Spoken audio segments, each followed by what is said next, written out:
Hey there, ladies and gentlemen. Welcome back. My retirement lasted maybe 15 minutes there. Anyway, there's a fan that really wanted us to review this short film called The Strange Thing About the Johnsons.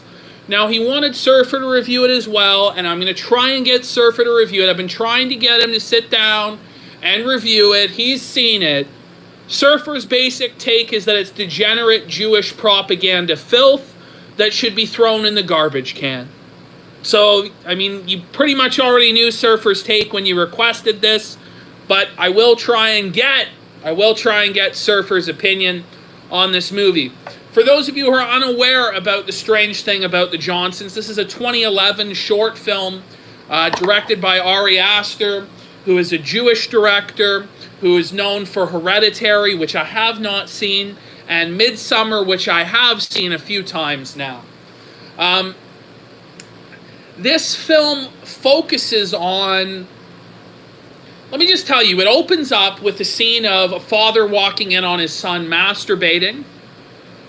Okay, and you get like the normal cliched, kind of uncomfortable thing. A lot of people have done reactions to this where they're like shocked and grossed out and sickened by this film. I'm not shocked or grossed out or sickened by any of the shit in this film. It's shock for shock's sake, crossing taboos for taboo's sake by a Jewish director to try and get these ideas out into the mainstream consciousness. That's exactly what this is. The film starts off with a child jerking off in bed. He gets caught by his dad. His dad gives him the talk. Well, son, it's normal. We all masturbate. He is enabling the son's degeneracy from the beginning. That was the first mistake. He needed to beat his son's ass for masturbating and have him repress the sexuality, because it's then revealed there, guys, that the son was masturbating. He was masturbating there to a picture of his dad. Whoa, it's subverted. He was masturbating to a picture of his dad there, guys.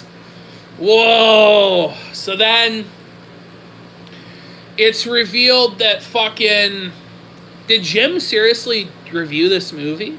So then the dad and the son, as the son gets older, begin a relationship where the son is molesting the father. So it's like subversion there. The son is molesting the father. There's scenes at like this dinner party where the dad is sucking the son's cock there. Now the son is like fully grown. We don't see like the scenes of the 12-year-old son molesting his father. My entire thought during this was, what the fuck? My whole thought process was, why isn't the dad just kicking the shit out of his son? Why is the dad just accepting getting molested? Why didn't the dad call the cops? Why didn't the dad fucking seek help for his son? Why did the dad just enable the son to molest him? These are questions that are just never fucking explained. By the way, they're all black, so it's like, oh, we're exploring taboos in the black community. Really what it is just like some sick Jewish fetish there for molestation and degrading black people. The black people in this movie are shown to have money and work jobs and live in nice homes, which we all know is impossible for black people. So that was very unrealistic in the short film right there, guys. But there's like, the father writes a fucking, like, a book about his experience getting molested by his son. The son, like, he tries to give it to his wife, who, like, they're very all clearly aware that the dad's getting abused and, like, molested, because, like, there's scenes where, like, the dad's getting beaten and raped by the son, and you can hear his cries for help, and then they're just, like, the daughter and the mother, or the mother or whatever, is turning up the TV to fucking cover up the sound of the father getting raped. So it's not even like a surprise to any of the family members that this is happening. So I don't even know why he's bothered to give this book to the fucking mother or what, but he gets caught by the son, and the son beats his ass and rapes him in a bathtub there.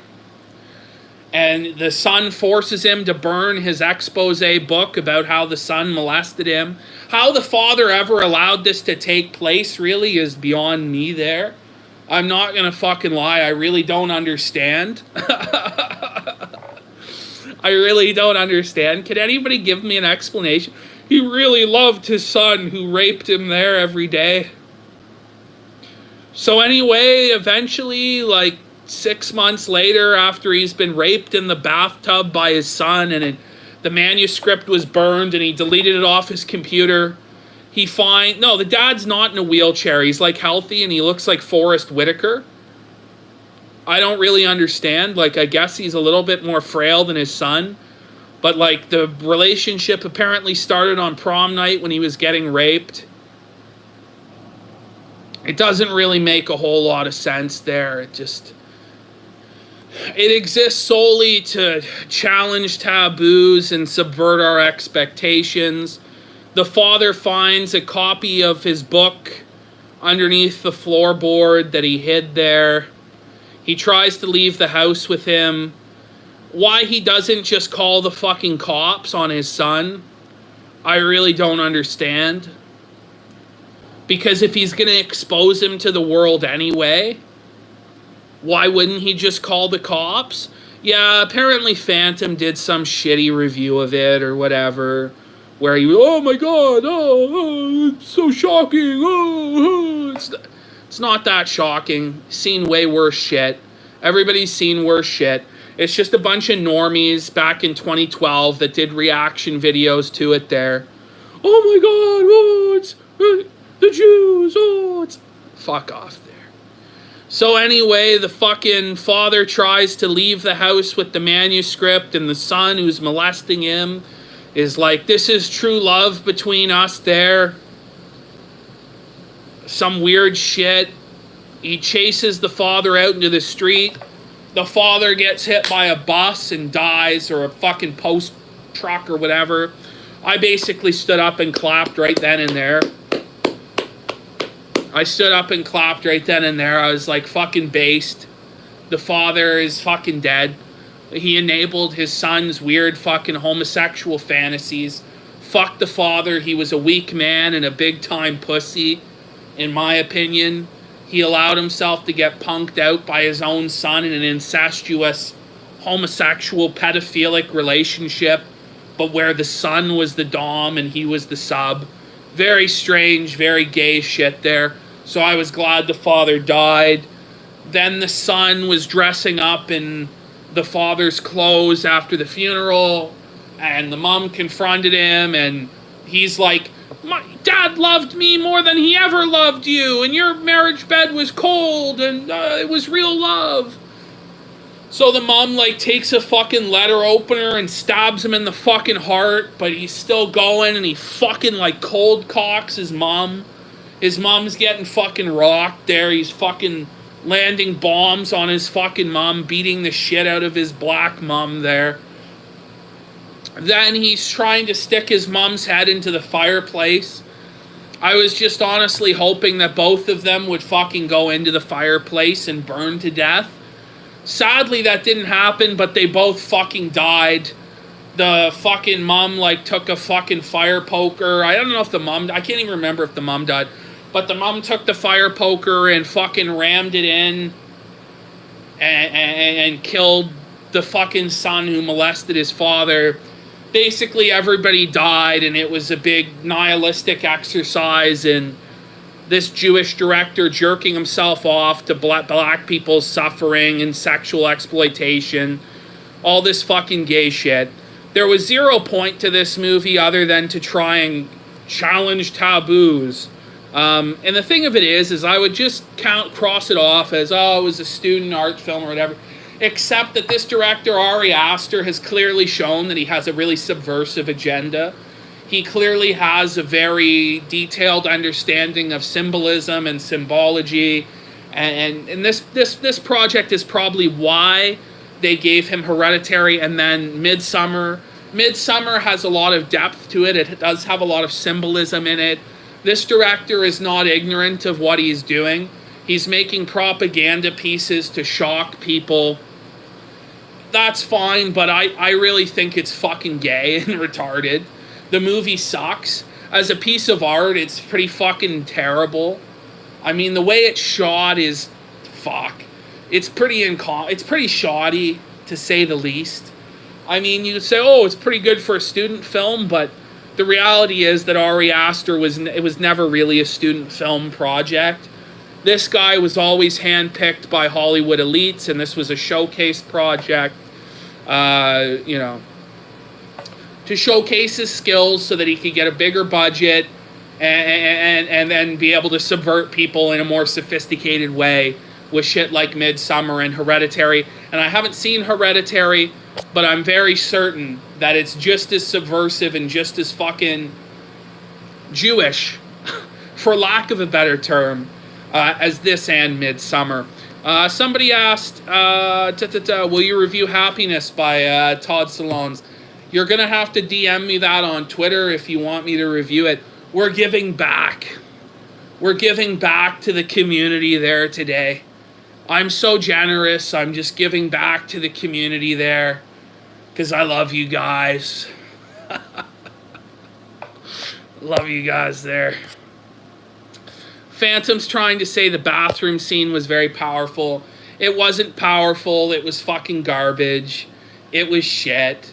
Everybody fucking knows it was terrible. Will you review Mr. Vickers? Yeah, I would. If Mr. Vickers tapes his own suicide, yeah, I will. Like a modern day Romeo and Juliet. Fuck you, do you get it? You sick degenerate. You sick fuck. But that's all there really is to say about it. There's not a whole lot to the film. It's just constantly trying to shock you and, you know, get you disgusted. But I mean, it's just... they needed to actually, if they were going to cross the taboo lines, they needed to show the relationship when the child was young, and they needed to show how this first came to be. They didn't do that. Instead, it's just like, to me, it falls flat. It's neither... It is a disgusting concept, but there are far more disgusting things that have been made and shocking things that have been made. So I think it fails in its main objective, which is to like shock and disgust you. It probably succeeds somewhat in planting these ideas in people's minds to normalize it. So in some respect, it's successful. It was viewed millions of times. I just personally think that as a piece of art, it's just fucking terrible. The script is like fucking shoddy as fuck. Nothing really makes sense. And it's just overall a piece of shit. That's all I really gotta say about it. I feel bad. The guy, you know, really wanted me to give it an incredible review. Surfer still, I'm gonna try and get him to film his review for you there, buddy, because you really wanted... Surfer, can you review Mein Kampf? You already know. You already know what I think about Mein Kampf. You know, look it. Look. For fuck's sake. Right next to my Chatelet pin. Chatelet. There, guys. Look at this shit. Look at this shit. Right next to it. There you go. There you go there, guys. That's... figure it out there, guys. You fuckers. The cleanest part of the room. Yeah, it's like the altar, the shrine around Uncle Adolf, as Rand would call him. But yeah, overall, it's not a very good short film. I wouldn't recommend you watch it. I've been watching some other short films on YouTube since somebody sent this to me. There was other short films in the recommended list. I saw this horror short film called The Box that I thought was decent. I'd recommend you check that out before you watch something like this. It turns out that there are actually a lot of short films on YouTube that are very, very good. which I'm happy with because I always wanted YouTube to kind of turn into a platform for independent filmmakers to make their own experimental films, and it seems like some of that has come to fruition. They're just not being promoted hard enough. Somebody says, watch Firebase, great sci-fi short. Yeah, there's a lot of good science fiction shorts and a lot of really good horror shorts on YouTube. And I'm very happy about that. And I've just started to discover some of these little short films.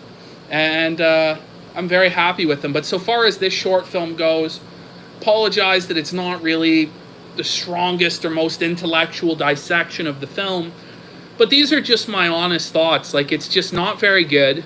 It's a total piece of shit. The only thing it's really succeeded in doing is trying to normalize this behavior by putting it into people's consciousness, but still condemning it as fucked up. Like, it's very obvious what the subversive trick is with this particular picture. And the taboos it's challenging, it's all bullshit. It's not a challenging film. It's not an intellectual film. It's not a shocking film. It's just a film that a bunch of fucking normies would watch and go, oh my god, oh yeah, yucky, the kid is masturbating, yucky. Oh, it's his father, I'm so surprised, yucky. It's like, oh, fuck off. Mumkey Jones loved a Serbian film. Here's the thing about Serbian film, it's just fucking shit. It just sucks. It's shit. I'm sorry, like, it's shit. It wasn't good. Shit like Solo is actually good. You know, that you can do an exploitation film and actually have it mean something, have meaning, have beauty, have art to it, like Solo and the 120 Days of Sodom. There's a lot of philosophy behind that. So a lot of people don't understand. Well, you say Solo is garbage too. Fuck you. Fuck you. You are plebeian. And I don't take your opinion seriously. I, as a refined Evolian, do declare that Salo is the greatest film ever made. But Caligula is a good there's good films out there like that, but Serbian film isn't one of them. Serbian film is just shit. Serbian film's trash. Don't fucking watch it. Don't waste your time. I don't even think I saw the fully... Maybe I need to see the unrated cut. I don't know if I saw that. But it was just shit. Human Centipede, fuck off. I mean, they're okay, these films, the Human Centipede films. But it's just kind of boring. Like, the second one's very boring. The first one's alright. The second one's pretty boring to me. I didn't like the decision to film it in black and white to avoid the censorship or whatever. And then the third film is just so over the top. Like, I think the third film is really, really funny. I've seen Trash Humpers and I've reviewed it, Terry. It was one of the very first things I did when I got back.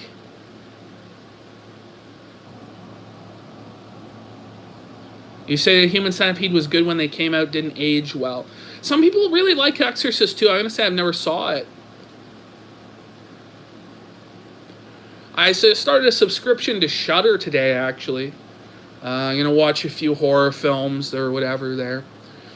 I really, really, really, really enjoyed horror films for about a period of about 5 years. I was really into them, and I watched just about every fucking one I could get my hands on. Probably from the time I was 14 to about 19, I was really into the horror films. But in recent years, I've kind of not been into them as much, because once you've seen like 1,000 of these fucking things, you know what's gonna happen. That's part of the charm of it and everything like that, but you just kind of burn out on them. I like bad horror films. I like a lot of different horror films. Yeah, and a lot of, I mean, some of the gore porn films are fine. I like a lot of the Saw pictures. They've kind of fallen off, like with the last few. I didn't see House of the Devil. I had it downloaded, and I just never watched it yet.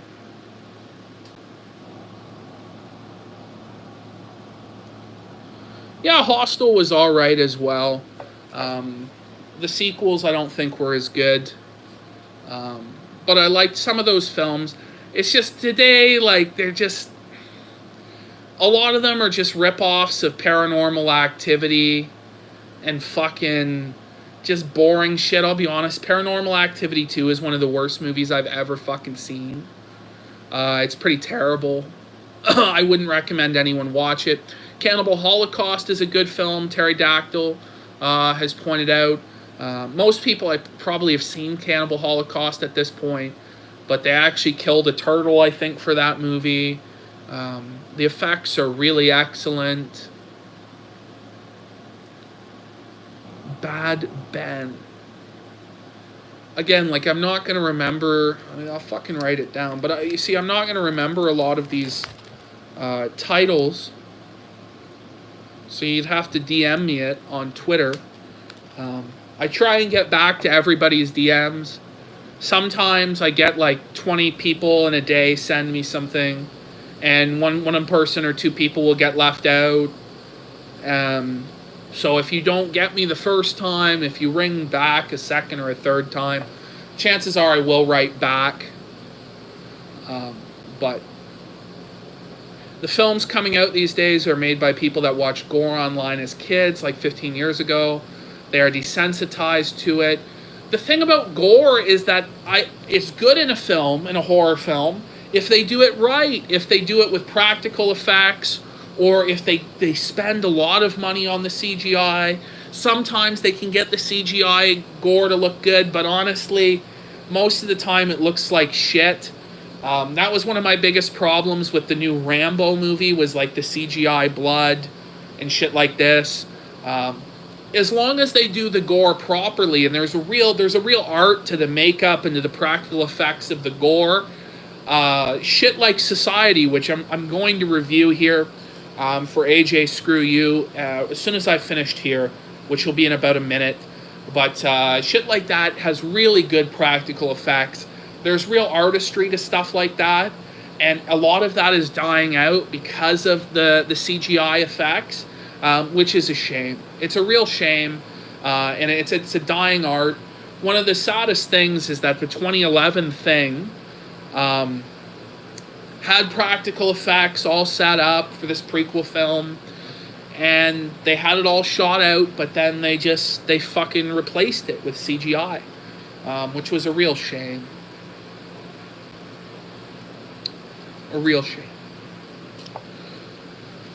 Alright. That's it. Oh yeah, Reanimator, From Beyond, yeah. I still like that 2011 Thing movie, actually. Don't get me wrong. I still kind of liked it.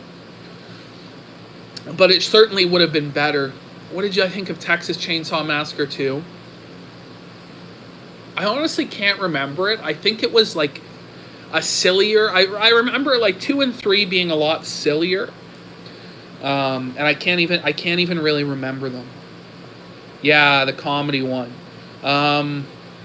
I don't know. I'll have to watch it again. I saw that probably, when I was 13 or 14, like, when I was initially going through all those entry, like Halloween, Friday, Nightmare, and fucking those type of entry-level pictures. The Devil's Rejects I'm actually going to watch. I haven't seen, and I'm actually going to watch maybe today. This is the original stream for this. I don't know what you're thinking. But yeah, gentlemen, I'm going to sign off here now.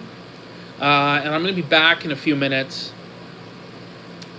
I didn't see Roald Dahl's Tales of the Unexpected. Did they do an adaptation of that? Did they?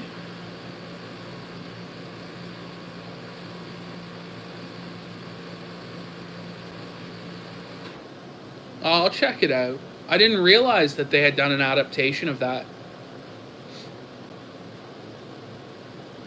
Oh. It was a TV show on in the 80s in England. Well, that's probably why I haven't heard of it. Fuck Pumpkinhead. I don't know if we're going to be watching Pumpkinhead anytime soon. Alright, that's enough.